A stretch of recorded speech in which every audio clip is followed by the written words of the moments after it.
ठीक है, तो बताओ स्ट्रेस को कैसे आप डिफाइन करोगे?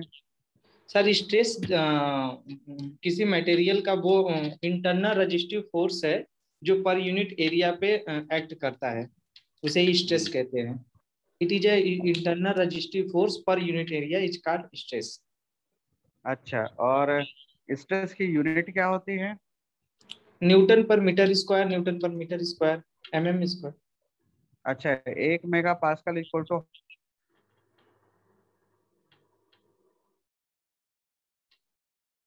वीडियो पॉज हो रहा है सर।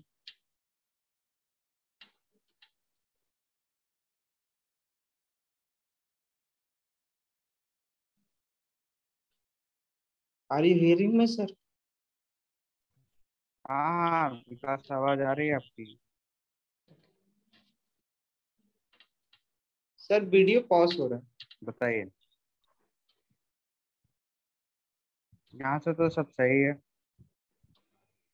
सर 1 मेगा पास्कल बराबर 10⁶ Newton per metre square, are Newton per MM square.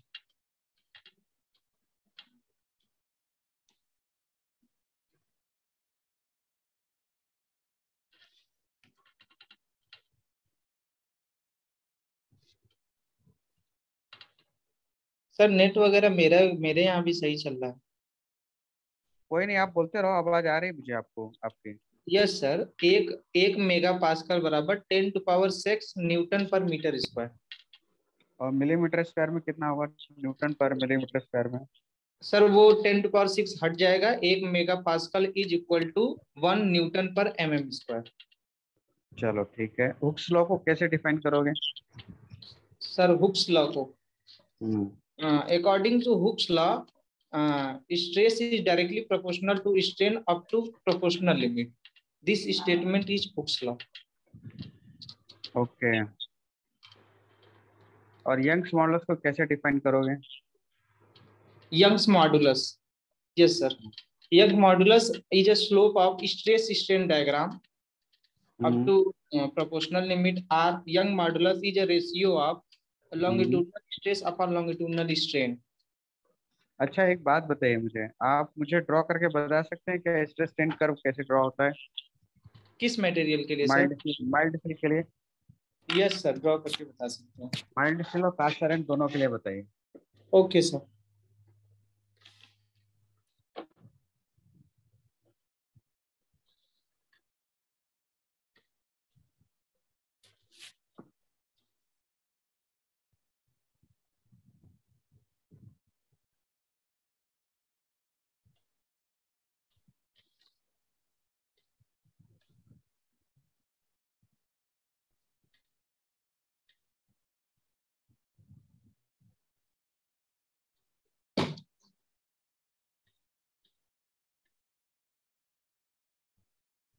Sir इधर कास्ट आयरन के लिए हम्म। और यहाँ माइल्ड स्टील के लिए दोनों के एक साथ ड्रॉ करिए। एक साथ ड्रॉ करें। ओके। हाँ।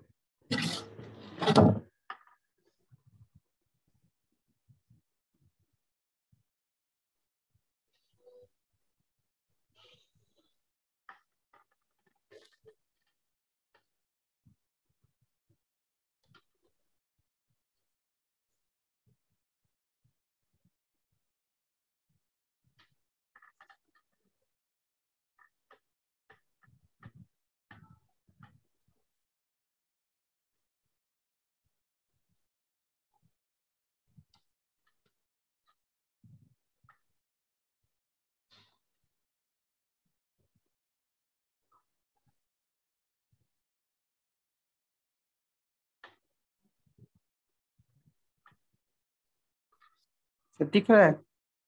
हाँ हाँ, चलिए अब बताइए, सारे पॉइंट्स को एक्सप्लेन करिए क्या क्या होते हैं। सर यहाँ जो ए है, this is A for mild steel and this is A for cast iron.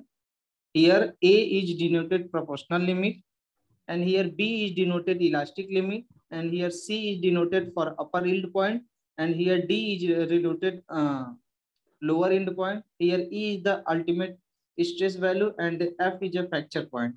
For cast iron, A is a hmm. elastic, A is a proportional limit and B is a elastic limit.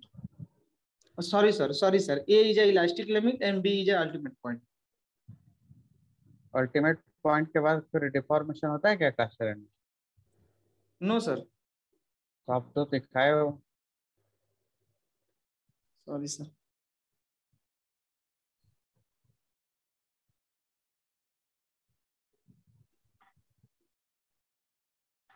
Okay yes. अच्छा modulus of sorry elasticity, elastic limit को आप कैसे define करोगे? Sir, elastic limit is that limit beyond which material will experience permanent deformation, and before it, material when the material unload, it's gain original shape, and beyond each material does not gain its original shape. This point is called elastic limit. अच्छा, और resilience को कैसे define करोगे? Resilience, sir. Sir, it is a store energy. It is a strain energy on load deformation diagram within elastic is called resilience.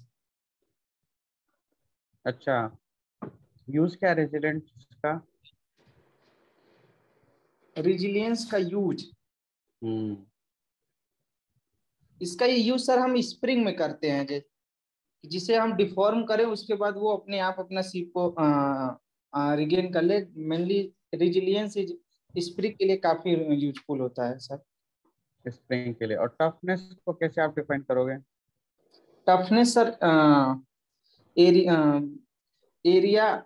Area under load deformation diagram up to fracture point is called toughness. Okay, और tough material को कहाँ पे use करते हैं हम? Tough material को sir वहां पे जहां पे इम्पैक्ट लोड ज्यादा चांसेस रहते हैं, जिस मटेरियल जो कंपोनेंट इम्पैक्ट लोड के लिए यूज हो रहे हैं.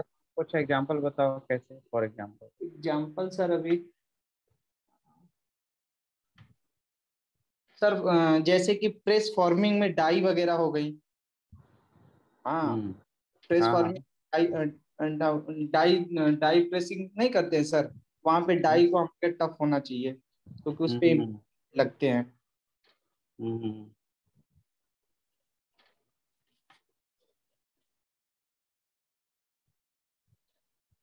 ओके.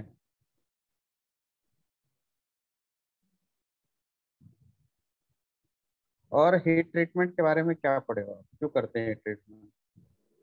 हीट ट्रीटमेंट सर, हाँ सर हीट ट्रीटमेंट इसलिए करते हैं जिससे कुछ हमारे मटेरियल में प्रॉपर्टी को कुछ ऐसी मटेरियल में प्रॉपर्टी हो जाती है जो अनडिजायरेबल होती हैं, उनको दूर करने के लिए, और उनकी कुछ ऐसी प्रॉपर्टी होती है जो उनको इंक्रीज करने के लिए. जैसे फॉर एग्जांपल हम लोग अनिलिंग करते हैं. अनिलिंग में क्या होता है कि हम मटेरियल को उसके मतलब आप लोअर यील्ड पॉइंट से 30 से 40 डिग्री सेंटीग्रेड तक उसको हीट करते हैं. उसके बाद उसको फर्नेस में ठंडा होने से रख देते हैं, जिससे मटेरियल के अंदर ग्रेन स्ट्रक्चर रिफाइन हो जाते हैं, मटेरियल डक्टाइल हो जाता है. उसके साथ साथ मटेरियल की ब्रिटलनेस खत्म हो जाती है, इंटरनल स्ट्रेसेस खत्म हो जाते हैं. इसलिए सर हम लोग बेसिकली मटेरियल की प्रॉपर्टी को इंक्रीज करने और उसमें जो अनडिजायरेबल प्रॉपर्टी है उनको दूर करने के लिए हीट ट्रीटमेंट किया जाता है. अच्छा, एनेलिंग का तात्पर्य क्या है? जी सर. एनेलिंग का क्या मतलब है? सर एनेलिंग में ही क्या होता है कि हम मटेरियल के लोअर क्रिटिकल टेम्परेचर से 30 से 40 डिग्री एबव तक उसको हीट करते हैं. उसके बाद फर्नेस में उसको ठंडा करने के लिए मतलब फर्नेस में ही उसको कूल करते हैं. इससे क्या होता है, मटेरियल के हमारे जो ग्रेन्स हैं वो कोर्स हो जाते हैं, जिससे मटेरियल हमारा डक्टाइल हो जाता है. उसके साथ मटेरियल की डक्टिलिटी में इंक्रीज हो जाती है. उसके अंदर इंटरनल स्ट्रेसेस जो होते हैं वो रिमूव हो जाते हैं. इसीलिए अनिलिंग करते हैं सर. ओके. और अच्छा जब रोलिंग करते हैं हम, हाँ सर. तो क्या होता है कि रेसिडुअल स्ट्रेसेस आ जाती हैं, तो उसको कैसे रिलीव करते हैं कोड वर्किंग में? रेसिडुअल स्ट्रेसेस सर, अनिलिंग में वो, हाँ सर, वो तो अनिलिंग से दूर हो जाएंगे सर। तो कौन से अनलिंक करोगे ये पूछ रहा हूँ। अच्छा, इसके लिए रेसिडुअल स्ट्रेसेस के लिए full annealing, process annealing and full annealing, process annealing. Sorry sir, correct याद नहीं है, बट शायद प्रोसेस अनिलिंग ही होता है, मुझे कंफर्म याद नहीं है सर। अच्छा, इलास्टिक लिमिट में जब आपका सैंपल रीगेन करता है अपना ओरिजिनल शेप, तो किसकी वजह से करता है? वो सर इंटरमॉलिक्यूलर अट्रैक्शन फोर्स की वजह से वो अपना शेप रिगेन कर लेता है। उसको और क्या कह सकते हो इंटरमोलिकुलर फोर्स को? उसको स्टिफनेस बोल सकते हैं सर। स्टिफनेस बोलोगे या strain energy? Sir strain energy. Correct. Strain, आपको इलास्टिक, ओके। स्ट्रेन एनर्जी नहीं बोल सकते उसको। स्ट्रेन एनर्जी बोलते हैं, वाला उसी की वजह से रिकवर होता है। जब आप मेटल को डिफॉर्म करते हो तो उसके अंदर एक एनर्जी स्टोर हो जाती है जिसे कहते हैं हम स्ट्रेन एनर्जी। जी और सर। अनलोड करने पे वही स्ट्रेन एनर्जी उसको रिकवर कराती है, उसके ओरिजिनल शेप में लेके आती है। जैसे स्प्रिंग है, स्प्रिंग में क्या होता है? स्प्रिंग में भी तो स्ट्रेन एनर्जी स्टोर होती है ना, यस सर, जब यस। कंप्रेस करते हो। मैं वहां से कंफ्यूज हो रहा था सर कि स्ट्रेन एनर्जी को तो बियॉन्ड, मतलब कि इलास्टिक लिमिट के बाद भी तो जो स्टोर एनर्जी होती है वो भी तो स्टोर ही एनर्जी होती है सर ना, स्ट्रेन एनर्जी हाँ ही होती है हाँ ना। हाँ, क्यों नहीं हो सकती? जैसे कि क्या है कि अब तो हम केवल इस रिस्पेक्ट में देखें कि sir strain energy up to elastic limit, तब तो वो तो ठीक हो जाएगी कि वो strain energy, but strain energy उसके बाद भी तो यूज होती है सर ना, वो स्टोर हाँ, होती है जब मटेरियल क्यों नहीं हो प्लास्टिक सकती है? हो जाता है। स्ट्रेन एनर्जी क्या होती है पहले ये बताओ। स्ट्रेन एनर्जी सर मटेरियल में स्टोर, मतलब जब मटेरियल को हम लोग डिफॉर्म कराते हैं या उस पर वर्क करते हैं, तो वही वर्क मटेरियल में स्ट्रेन एनर्जी के फॉर्म में स्टोर हो जाता है, हम्म। उसी को स्ट्रेन एनर्जी कहते हैं। और ये स्ट्रेन एनर्जी। तो जो वर्क बोल रहे हो ना, वही स्ट्रेन एनर्जी है जो उसको रिकवर कराती है उसके ओरिजिनल शेप में लाने के लिए। Okay sir. ठीक है। जी सर। ओके।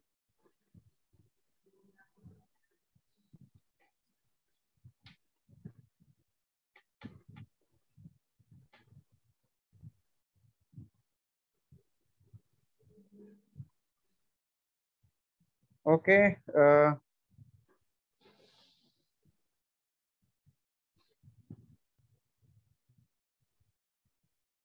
प्रकाश, यस सर।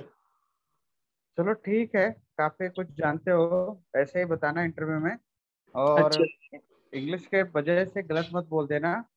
यस आपको सर। जो कंफर्टेबल लगे लैंग्वेज, दोनों हिंदी इंग्लिश मिक्स करके यूज करो आराम से। अच्छा। ठीक है अच्छा। ना?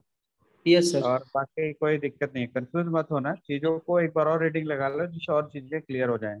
जो जो मैं पूछ रहा था कहीं आपको लग रहा था डाउट है ना, तो ऑल्दो यस। मैंने क्लियर कर दिया है, फिर भी एक बार स्टडी कर लो, रीडिंग लगा लो। Okay sir. ठीक है ना? ओके और सर। स्ट्रक्चर डायग्राम बुक से देख लो, कास्ट आयरन का, माइल्ड स्टील का, low carbon, medium carbon, high carbon steel, ये चारों चीजें आपको बहुत डिटेल से पता होना चाहिए। सर वो कंक्रीट वगैरह हमारे का में नहीं ना पूछेंगे? कंक्रीट का आपको क्या लेने देना, आप सिविल से हो गया? No sir. तो फिर क्या लेने देना आपके कंक्रीट, अपने को तो लोहा लंगड़ से मतलब है। Cast iron, mild steel, low carbon, high carbon, medium carbon, ये हो गया, और कोई सर? बस इतना ही, चार चाहिए आपको, और ज्यादा से ज्यादा एल्यूमिनियम और rubber. Aluminium and rubber. Okay sir. इतने स्ट्रेन डायग्राम आपको आने ही चाहिए। और इनमें कंपैरिजन करना आना चाहिए, सब इलास्टिसिटी क्या होती है, यंग्स मॉडल्स क्या होता है। करेक्ट है। थोड़ा सा आइडिया होना चाहिए, इनकी मैक्सिमम टेंसाइल स्ट्रेंथ क्या होती है, एकदम डेटा पता होना चाहिए, तो इतना रिसर्च करो। ठीक अच्छा। है। तो डेटा पता रहेगा तो तुम्हें भरोसा रहेगा कि अच्छा ये ऐसा होता है। सिर्फ अच्छा। डायग्राम से चीजें क्लियर नहीं होती है ना, जब तक डेटा ना पता हो। अच्छा सर, एक क्यूरी थी मेरी, हाँ वो बोलो। एसएफडी और बीएमडी में, हाँ। जैसे कि हम लोग तो ऐसे मतलब कि थ्योरी के रिस्पेक्ट में पढ़े हैं, उसमें हम्म। इंटर के रिस्पेक्ट में वो लोग कैसे क्वेश्चन पूछते हैं? सिंपल सा है, शियर फोर्स कोई बीम दे देंगे, उसमें फोर्स लगा देंगे, बोले इसका shear force bending moment diagram पूछो, बताओ हाँ कैसे तो होगा। हाँ तो वो सर वही मैं पूछ रहा था कि लोडिंग वगैरह ज्यादा कॉम्प्लिकेटेड देते हैं क्या, सिंपल पॉइंट वगैरह नहीं देंगे? नहीं, सिंपल सिंपल चीजें, कैंटिलीवर बीम है, पॉइंट टू लग रहा है, कैसे करोगे, या सिंपली सपोर्टेड बीम है, कांस्टेंट मूवमेंट लगा दिया बीच में, बताओ इसका shear force diagram bending moment diagram कैसे होगा। अच्छा है ना, तो सिंपल सिंपल चीजें पूछी जाती हैं, बेसिक फंडामेंट देखो, डिटर्मिनेट बीम ही पूछा जाएगा। ठीक है, अच्छा अच्छा। डिटर्मिनेट बीम कुछ भी पूछा जाए, क्या टेंशन किस बात की है, बन जाएगा, डोंट वरी। हाँ हाँ सर। और दूसरी चीज ये भी पूछना था सर, क्या वो लोग बेंडिंग इक्वेशन या टॉर्सन इक्वेशन डिराइव करने के लिए बोल सकते हैं? डेरिवेशन जानना चाहिए ना, जब आप स्ट्रेंथ ऑफ मटेरियल पढ़ रहे हो तो हर कुछ पता होना चाहिए। और क्या है डेरिवेशन में, 2 लाइन का डेरिवेशन होता है, उसमें इतना घबरा रहे हो। हाँ सर स्ट्रेंथ का बट इक्वेशन लिखो, हुक्स लॉ अप्लाई करो, इक्वेशन आ जाती है। मोमेंट ऑफ रेजिस्टेंस का इक्वेशन लिखो, सेकंड पार्ट आ जाता है। नहीं सर, जैसे मैं एक एग्जांपल दिया, क्या और भी डेरिवेशन करा सकते हैं, या लंबा या छोटा मोटा देते हैं नहीं डेरिवेशन वो? नहीं नहीं नहीं, इतना ज्यादा नहीं पूछेंगे। मैं देखो, इंटरव्यू में तुम्हारा फर्स्ट चैप्टर प्रॉपर पता होना चाहिए, स्ट्रेस क्या है, स्ट्रेन क्या है, कितने टाइप की स्ट्रेस होती है, कितने यस टाइप की स्ट्रेन होती है, इलास्टिक कांस्टेंट कौन कौन से होते हैं, उनको कैसे डिफाइन किया जाता है, yes stress sir. Strain curve कैसे ड्रॉ करते हैं।